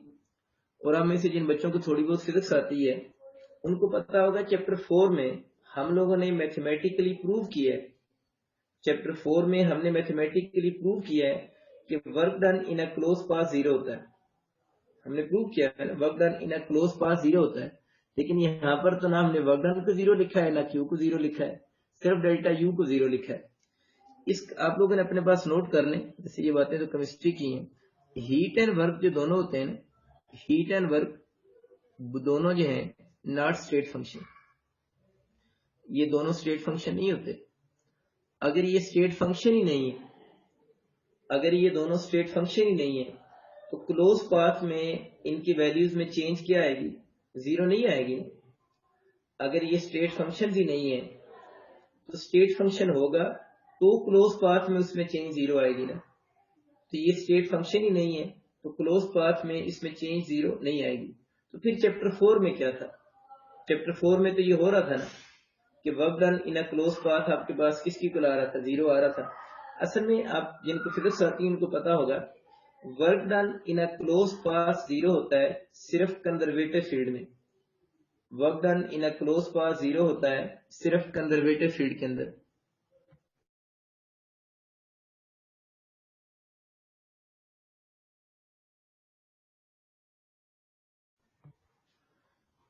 तो work done in a close path zero होता है सिर्फ कंजर्वेटिव फील्ड में। उसी चैप्टर में आप देखें क्या नॉन कंजर्वेटिव फील्ड में work done in a close path zero था, नहीं होता। मैंने बल्कि प्रूव भी करवाया था कि फ्रिक्शन का वर्क डन क्लोज पाथ में जीरो नहीं होता। तो work done in a close path zero होता है सिर्फ कंजर्वेटिव फील्ड में। तो आप इस बात को यूं समझ लें कि जो थर्मोडायनेमिक्स का हम चैप्टर पढ़ रहे हैं ना, थर्मोडायनेमिक्स के चैप्टर का मतलब है ये जो प्रेशर वॉल्यूम फील्ड हम पढ़ रहे हैं, यहाँ तो प्रेशर और वॉल्यूम की डिस्कशन हो रही है ना। ये जो थर्मोडायनेमिक फील्ड होता है it is just like a non conservative field. Thermodynamic field किसे बोलते हैं, वो थर्मोडायनेमिक फील्ड थर्मोडायनेमिक सिस्टम का फील्ड होता है ना। और थर्मोडायनेमिक सिस्टम में क्या होता है, प्रेशर वॉल्यूम जो हम पढ़ रहे होते हैं, ये जो प्रेशर वॉल्यूम मिलकर फील्ड बनाते हैं जिसे हम थर्मोडायनेमिक फील्ड भी ब्रॉड सेंस में लफ्ज बोलते हैं, ये नॉन कंजर्वेटिव फील्ड जैसा बिहेव करता है। इस नॉन कंजर्वेटिव फील्ड में तो work done in a close path zero नहीं होता। तो ये बड़ा कॉमन एमसीक्यू है, केमिस्ट्री में आता है, फिजिक्स में तो नहीं आता कि वर्क और heat are not state functions. और अगर आप सोचते हैं उस चैप्टर में तो जीरो हो रहा था तो वो कंजर्वेटिव फील्ड था तब जीरो हो रहा था ना। तो this thermodynamic system is just like a non conservative system. तो अगर ये नॉन कंजर्वेटिव सिस्टम है तो इसमें work done equal to zero नहीं होगा। जिनको फिजिक्स समझ आती है उनको तो चल रहा होगा इस पे क्यों खप रहा हूं मैं। इधर माइनस हो रहा है उधर जाकर प्लस हो जाएगा, तो work done is equal to delta Q के बराबर हो जाएगा। ये हम बात कर रहे हैं कि यहाँ पर जो वर्क डन होगा that is equal to Q. ये सारी बातें किसके लिए हुई है भला? क्लोज पाथ में। बड़ा कॉमन रिजल्ट में बोलने लगा हूं, इसका मतलब क्लोज पाथ में बहुत कॉमन बात है। क्लोज पाथ में हम जितनी भी अमाउंट ऑफ हीट सप्लाई करेंगे, क्लोज पाथ में हम जितनी भी अमाउंट ऑफ हीट सप्लाई करेंगे, all the amount of heat is used to done work. इसका मतलब कि क्लोज पाथ में जितनी भी हीट हम देते हैं वो सारी सारी हीट किस में यूज हो जाती है? वर्क डन में यूज हो जाती है। क्लोज पाथ कह लें या इसको साइक्लिक प्रोसेस कह लें। क्लोज पाथ में साइक्लिक प्रोसेस में all the amount of heat supplied is converted into work done, क्योंकि इस केस में इंटरनल एनर्जी में चेंज क्या आती है? जीरो आती है। तो क्लोज पाथ में क्या डिसाइड हुआ? क्लोज पाथ में जो स्टेट फंक्शन होंगे उनमें चेंज जीरो होगी। क्लोज फंक्शन में स्टेट फंक्शन जो होंगे क्लोज पाथ में या साइक्लिक प्रोसेस में उनमें चेंज जीरो होगी। वो खुद जीरो नहीं होंगे बल्कि उनकी अपनी वैल्यू अगर पूछता है हमसे कभी तो हम बोलेंगे उनकी अपनी वैल्यू जो होगी वो क्या होगी? कांस्टेंट होगी। ठीक हो गया, खत्म हो गया। बड़ा अच्छा लॉन्ग क्वेश्चन है अगर आपको जिनको थोड़ी बहुत समझ आती है फिजिक्स। ठीक है जी, नेक्स्ट इसके बाद नेक्स्ट शुरू करते हैं। पेज नंबर 354 पे एक टॉपिक है 10.7.1। इसमें से लिखे application of first law of thermodynamics. इसको देखें, ये भी लॉन्ग क्वेश्चन है। इसका क्वेश्चन यूं आ सकता है कि describe application of first law of thermodynamics. अब इसकी जो चले बात बताता, describe application of first law of thermodynamics. असल में फर्स्ट लॉ ऑफ थर्मोडायनेमिक्स जो है ना, इसकी जो एप्लीकेशन है वो 4 है। चारों एप्लीकेशन लॉन्ग क्वेश्चन में कभी भी नहीं आती। यानी इसकी कितनी एप्लीकेशन है? 4 एप्लीकेशन है। पेपर में कोई सी 2 एप्लीकेशन आती हैं और उसने बताया होता है फलां फलां एप्लीकेशन के बारे में डिस्कस करें। चारों एप्लीकेशन तो बहुत बड़ा क्वेश्चन बन जाता है। इतना बड़ा क्वेश्चन कभी भी बोर्ड में नहीं आता। तो मैंने वैसे लिख दिया describe application of first law of thermodynamics. तो इसकी हम लोगों ने 4 एप्लीकेशन पढ़नी है। उन चारों एप्लीकेशन में से बोर्ड में वो खुद बता रहा होता है कि फलां फलां एप्लीकेशन को आप लोग डिस्कस करें। तो जो एप्लीकेशन पेपर में वो आपको कहेगा आप लोगों ने बस उसी को ही डिस्कस करना है। आप जरा 354 पेज पे देखें ना, पहली जिसकी एप्लीकेशन लिखी हुई है उसका टाइटल उसने लिखा हुआ है आइसोकोरिक प्रोसेस। पहली इसकी जो एप्लीकेशन है उसका उसने टाइटल लिखा हुआ है आइसोकोरिक प्रोसेस। तो पेपर में ये जो application of first law of thermodynamics के नीचे वाला जो पैराग्राफ है ना, इसको याद करने की आपको जरूरत ही नहीं है क्योंकि इसकी में तो हमें गप्पे लिखी हुई है ना। क्योंकि हमारा जो क्वेश्चन पेपर में आना है उसमें तो एप्लीकेशन का नाम बताना है। 4 एप्लीकेशन है, कोई सी 2 लिखनी है। तो हम एप्लीकेशन से बात शुरू करते हैं। हमें इसकी स्टोरियां पढ़ने की जरूरत नहीं है। आइसोकोरिक प्रोसेस फर्स्ट एप्लीकेशन जहां से शुरू हो रही है वहां पर आप डेफिनेशन हेडिंग दे दें। जहां से शुरू हो रही है वहां पर डेफिनेशन हेडिंग दे दें। इससे नीचे वाला जो पैराग्राफ है ना, वी कंसीडर द गैस, यहां पर मेरी फिंगर है, वहां पर आप हेडिंग दे लें explanation. We consider the gas के ऊपर आप लोगों ने हेडिंग देनी है एक्सप्लेनेशन। नेक्स्ट पेज पे आ जाए, डायग्राम से नीचे जो लिखा हुआ है ना पैराग्राफ, वहां पर लिखा है the graph of isochoric process is called an isochore. इसकी हेडिंग आइसोकोर दे लें। ये वाला जो लफ्ज है ना, the graph of isochoric process is called isochore, इसकी हेडिंग आप क्या दे लें? आइसोकोर। इसकी हेडिंग दे लें आइसोकोर। चलिए दूसरी एप्लीकेशन की भी हेडिंग दे लें। दूसरी एप्लीकेशन उसने लिखी आइसोबैरिक प्रोसेस। इसकी आप हेडिंग दे लें डेफिनेशन। आइसोबैरिक प्रोसेस की आपकी हेडिंग डेफिनेशन आ जाएगी। उसकी सब हेडिंग क्या लिखे ना, आइसोबैरिक एक्सपेंशन। इसके ऊपर आप हेडिंग दे लें एक्सप्लेनेशन दे दें हेडिंग। या लिखा है आइसोबैरिक एक्सपेंशन ऑफ सिस्टम, इसके ऊपर हेडिंग दे लें एक्सप्लेनेशन। इससे नीचे वाला पैराग्राफ है जहाँ लिखा है let V1 T1 and P, let V1 P1 and T, इसके ऊपर आप हेडिंग दे लें calculations. Late V1 T1 and P, नीचे वाला जो पैराग्राफ है वहां पर आपकी ये हेडिंग आ जाएगी कैलकुलेशंस, कैलकुलेशंस। ठीक हो।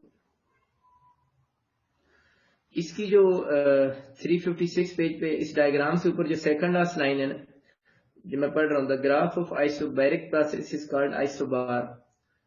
यहाँ लिखा है द ग्राफ ऑफ, इसके ऊपर ये वाला लफ्ज हेडिंग दे देना, आइसोबार हेडिंग आ जाएगी।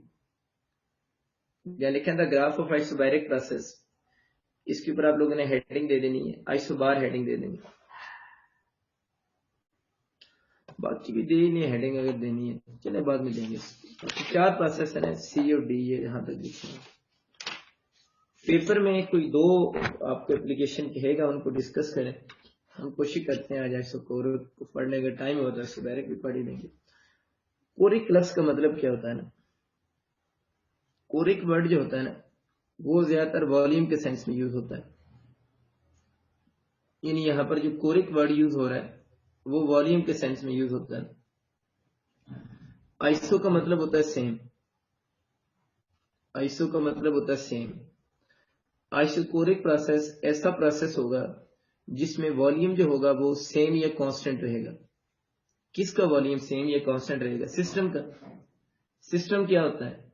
गैस होती है जिसको सिलेंडर में बंद किया होता है।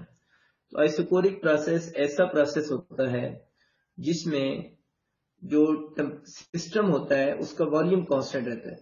किसी सिस्टम का वॉल्यूम कैसे कांस्टेंट रखा जा सकता है? सपोज करें ये एक सिलेंडर है, इसके अंदर गैस इनक्लोज हुई है, इसका वॉल्यूम कैसे कांस्टेंट रखा जा सकता है? बड़ा आसान है।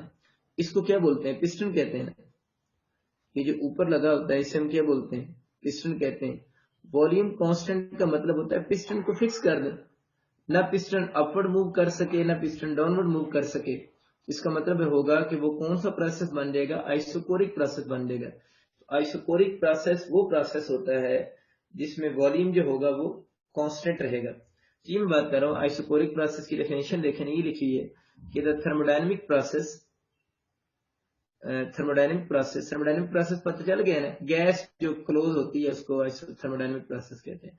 विच during which the thermodynamic process during which volume of the system remains constant, system का वॉल्यूम कांस्टेंट रहेगा, उसे हम आइसोकोरिक प्रोसेस कहेंगे। मैंने बोला है कि सिस्टम का वॉल्यूम कैसे कांस्टेंट रखा जा सकता है? अगर आप उसके पिस्टन को फिक्स कर देना, if you have a system of fixed piston, उसका पिस्टन फिक्स्ड हो, इसका मतलब है कि वो प्रोसेस किसकी एग्जांपल है? आइसोकोरिक प्रोसेस की एग्जांपल है। अच्छा, कल आप लोगों की जो क्लास की टाइमिंग होगी ना, एक्स्ट्रा क्लासेस वक्त नहीं होगी, कल मैंने सेकंड टाइम एक जगह जाना है, तो कल आप लोगों की जो क्लास होगी ना वो ये सारे जो मतलब ओल्ड सेशन वाले स्टूडेंट्स हैं उनकी भी ना वो 11:45 से आपकी होगी 1:30 तक कर लेता, 1:30 PM तक। तो कल आपकी एक्स्ट्रा क्लास होगी वो 11:45 से 1:30 PM तक होगी। इस टाइम वाली क्लास आपकी नहीं होगी, ये जो होती है ना वो उसी वक्त वाइंड अप कर दूंगा मैं 1:30 तक। कल इवनिंग में मैंने होना नहीं है। अच्छा, ये हमें समझ आ गया कि आइसोकोरिक प्रोसेस वो प्रोसेस होता है जिस प्रोसेस में वॉल्यूम कांस्टेंट रहता है, उसे हम आइसोकोरिक प्रोसेस कहते हैं। अब आ जाते हैं इसकी एक्सप्लेनेशन की तरफ। एक्सप्लेनेशन बड़ी सीधी सी और सिंपल सी है। एक्सप्लेनेशन में कहता है कि सपोज करें, अच्छा हम बीकर वर्ड का हम यूज करते हैं ना फिजिक्स में। फिजिक्स में ज्यादातर हम जो वर्ड बोलते हैं ना, हम सिलेंडर वर्ड बोलते हैं। फिजिक्स में हम जब वर्ड बोलते हैं हम ज्यादातर सिलेंडर वर्ड यूज करते हैं। कहते हैं कि आप लोगों ने आइसोकोरिक प्रोसेस के लिए जो सिलेंडर लेना है ना, आइसोकोरिक प्रोसेस के लिए जो आप लोगों ने सिलेंडर लेना है, उस सिलेंडर की जो वॉल्स है ना, आइसोकोरिक प्रोसेस के लिए आप लोगों ने जो सिलेंडर लेना है उस सिलेंडर की जो वॉल्स हैं प्लस उस सिलेंडर का जो पिस्टन है, उस सिलेंडर की जो वॉल्स हैं प्लस उस सिलेंडर का जो पिस्टन है। मैंने क्या बोला है? सिलेंडर की वॉल्स प्लस उस सिलेंडर का जो पिस्टन है, ये दोनों चीजें क्या होनी चाहिए, इंसुलेटिंग होनी चाहिए। इंसुलेटिंग मतलब ना तो उनमें हीट इंटर हो सके, ना ही उनसे हीट लीव कर सके। मतलब इंसुलेटिंग मतलब पता होगा ना, इंसुलेटिंग उस चीज को बोलते हैं जहां से ना हीट इंटर हो सके ना हीट लीव कर सके, उसका हम इंसुलेटिंग बोलते हैं ना। तो आप लोगों ने एक सिलेंडर लेना है, जिस सिलेंडर की वॉल्स, ये वॉल्स हैं, ऊपर पिस्टन है, ढक्कन होता है ना, पिस्टन जो होता है वो क्या होनी चाहिए, इंसुलेटिंग होनी चाहिए। प्लस अगर आप आइसोकोरिक प्रोसेस पढ़ रहे हैं तो प्लस जो पिस्टन होगा it must be fixed, piston को फिक्स्ड भी होना चाहिए, मूवेबल नहीं होना चाहिए, पिस्टन मस्ट बी फिक्स्ड होना चाहिए। और नेक्स्ट कंडीशन ये है, जो इसकी बेस है, जो इसकी क्या है बेस है, इसकी बेस को कंडक्टिंग होना चाहिए, इसकी बेस को कंडक्टिंग होना चाहिए। बेस को कंडक्टिंग का मतलब ये है कि बेस से अमाउंट ऑफ हीट इंटर भी हो सकती हो और बेस से अमाउंट ऑफ हीट क्या कर सकती हो, लीव भी कर सकती है ना, ये दोनों पॉसिबिलिटीज हो। अपना क्लास दोबारा रीज्वाइन कर लें।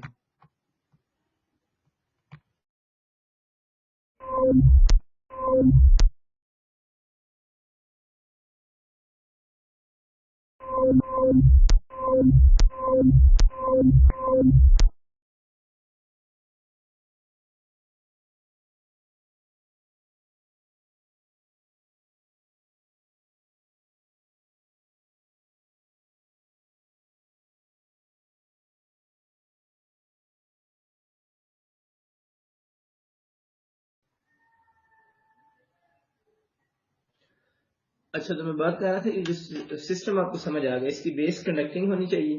कंडक्टिंग का मतलब होता है हीट इंटर भी हो सके और हीट लीव भी कर सके। इसके अंदर आप लोगों ने किसी गैस को इनक्लोज किया है, सपोज करते हैं इसके अंदर आप लोगों ने किसको इनक्लोज कर दी, गैस को इनक्लोज कर दी। ये डायग्राम बनी पेज 355 पे ना, वहां से आप देख भी सकते हैं। अब वो कहता है कि उसने शुरू में ये लफ्ज यूज किया हुआ है, इसको उसने किसके ऊपर रखा हुआ है, हीट रिजर्वायर पे रखा हुआ है, हीट रिजर्वायर पे।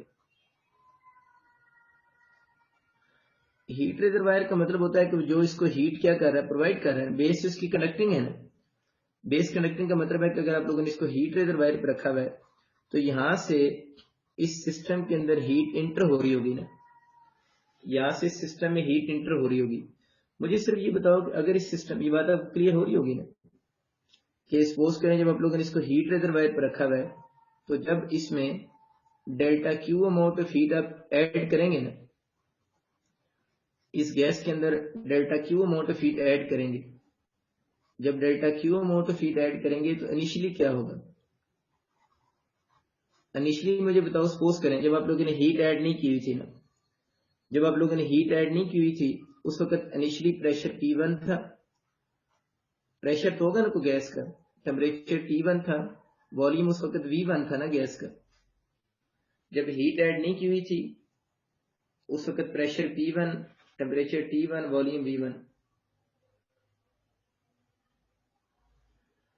तो ये वो कह रहा है कि प्रेशर P1, टेम्परेचर T1 और वॉल्यूम V1 हो जाएगा ना। अच्छा, अब वो कहता यह है कि अगर हम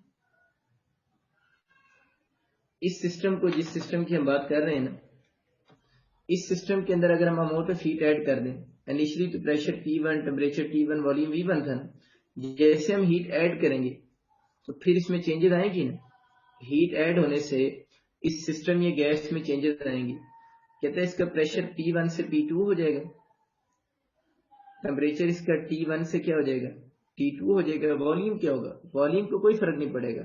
जब हीट इंटर हुई है, क्या पिस्टन ऊपर और नीचे गया, नहीं, न पिस्टन ऊपर जा सका है न पिस्टन नीचे आ सका है, तो वॉल्यूम इस केस में V1 ही रहेगा। ये बात याद रखनी, V1 का मतलब है जो पहले वॉल्यूम था, फाइनली वॉल्यूम भी वही रहेगा। वॉल्यूम में यहाँ पर किसी तरह की कोई चेंज नहीं आएगी, क्योंकि यहाँ पर piston up and downward move नहीं कर रहा। हमने बात की है ना यहाँ पर, इस प्रोसेस में वॉल्यूम कांस्टेंट होगा, इस प्रोसेस में वॉल्यूम कांस्टेंट होगा। अगर आप हीट देंगे, हीट देने से प्रेशर भी इंक्रीज होगा, अगर आप हीट सप्लाई कर रहे हैं तो प्रेशर भी इंक्रीज हो रहा है, टेम्परेचर भी इंक्रीज हो रहा है, बट वॉल्यूम रिमेन्स कांस्टेंट। अगर वॉल्यूम कांस्टेंट है तो डेल्टा वी फिर क्या होगा, 0 होगा ना। और अगर मैं वर्क डन की बात करूं तो वर्क डन का क्या फॉर्मूला हम लोगों ने पढ़ा हुआ है, इसका प्रूफ भी बाद में करेंगे, पी डेल्टा वी होता है ना। अगर इसमें मैं वर्क डन डेल्टा वी की वैल्यू पुट कर दूं ना, डेल्टा वी तो 0 है, तो वर्क डन इस प्रोसेस में 0 होगा। ये बड़ा फेमस एमसीक्यू है। ये किस प्रोसेस की भला बात हो रही है, आइसोकोरिक प्रोसेस में। किस प्रोसेस में, आइसोकोरिक प्रोसेस में वर्क डन हमेशा 0 होता है। आइसोकोरिक प्रोसेस में वर्क डन क्यों 0 होता है, वर्क डन इसलिए 0 होता है कि इस प्रोसेस में अगर आप गौर करें, इस प्रोसेस में वॉल्यूम कांस्टेंट है, वॉल्यूम में चेंज नहीं आएगी, तो वर्क डन तो तब होगा जब वॉल्यूम चेंज होगा। तो पिस्टन ही फिक्स है कि आइसोकोरिक प्रोसेस में वर्क डन हमेशा 0 होगा। तो आइसोकोरिक प्रोसेस में क्या चेंज होगा, आइसोकोरिक प्रोसेस में नोट करें प्रेशर चेंज हो रहा है, टेम्परेचर भी चेंज हो रहा है, लेकिन वॉल्यूम यहाँ पर चेंज नहीं हो रहा, तो वर्क डन इस केस में 0 होगा। अगर मैं इसके लिए फर्स्ट लॉ को लिखना चाहूँ ना, अगर कोई बंदा मुझे ये कहे कि आप फर्स्ट लॉ ऑफ थर्मोडायनेमिक्स को लिखें, जब मैं अब ऑनवर्ड वर्ड फर्स्ट लॉ लिखा करूंगा, मेरे कहने का मकसद फर्स्ट लॉ ऑफ थर्मोडायनेमिक्स हुआ करेगा, मैं पूरा लफ्ज ऑनवर्ड नहीं लिखा करूंगा। जब भी मैं फर्स्ट लॉ इस चैप्टर में लिखूंगा, उसका मतलब फर्स्ट लॉ ऑफ थर्मोडायनेमिक्स होगा। आप लोगों ने पूरा लफ्ज लिखना होता है। फर्स्ट लॉ ऑफ थर्मोडायनेमिक्स क्या होता है, Q equal to delta U plus W होता है। आइसोकोरिक प्रोसेस में तो वर्क डन 0 होता है। अगर इस प्रोसेस में हम वर्क डन को 0 पुट कर दें, तो delta Q equal to delta U नहीं हो जाएगा। इसका मतलब ये हो कि आइसोकोरिक प्रोसेस में जितनी भी आप सिस्टम को हीट प्रोवाइड करते हैं, all amount of heat is used to increase the internal energy of the gas or internal energy of the system। इस प्रोसेस में हम जितनी भी अमाउंट ऑफ हीट प्रोवाइड करेंगे, वो सारी की सारी अमाउंट ऑफ हीट जो होगी वो यूज हो जाएगी क्या इंक्रीज करने में, इंटरनल एनर्जी इंक्रीज करने में यूज हो जाएगी, क्योंकि यहाँ पर हीट का कुछ पार्ट भी जो है वो वर्क डन में यूज नहीं हो रहा होगा। ये भी बात कर रहा है कि जितनी भी आप अमाउंट ऑफ हीट प्रोवाइड कर रहे हैं, वो सारी की सारी amount of heat internal energy increase करने में यूज हो रही है। क्या क्वेश्चन है जी आपका?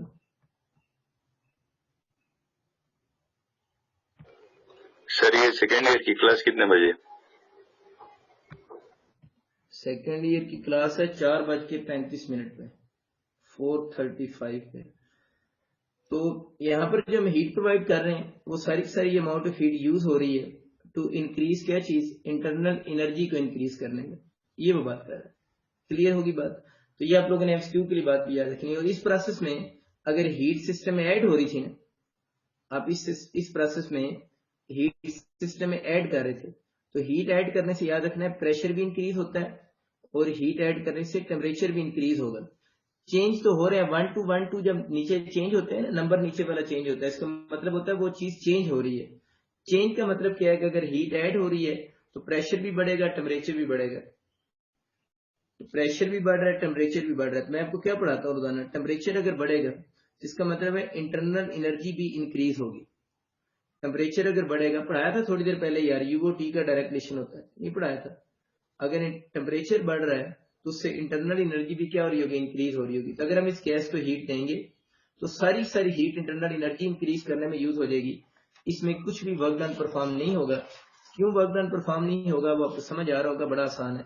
मेरा जिन बच्चों की थोड़ी फिजिक्स माड़ी है, ये अपने 2 चैप्टर जो आखिरी हैं, मैं कोशिश करूंगा कि संडे वाला दिन भी आगे पीछे करके अगर टाइम मेरे पास निकला तो ये चैप्टर मैं कंप्लीट कर दूंगा।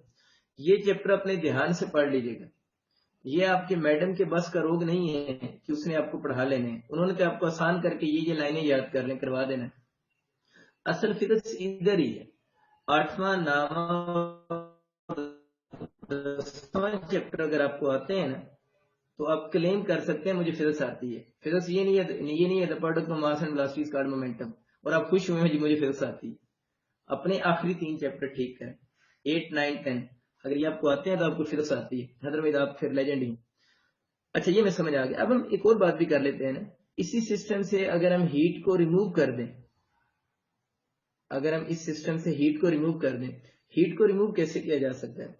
देखिए वही जो पिस्टन है, मैं थोड़ा शॉर्ट फॉर्म में उसकी डायग्राम बना रहा हूँ। ये पिस्टन था ना, सॉरी सिलेंडर था, इसको आप लोगों ने ऊपर से बंद किया हुआ था, यू था ना। इसकी अगर आपको याद हो तो हम लोगों ने क्या बोला था, बेस कंडक्टिंग है ना, बेस इसकी कंडक्टिंग थी। अगर इसकी बेस को हम कोल्ड रिजर्वायर पे रखते हैं, पहले अगर आप याद रखें ना वो हीट हार्ट रिजर्वायर था, ये हीट रिजर्वायर था।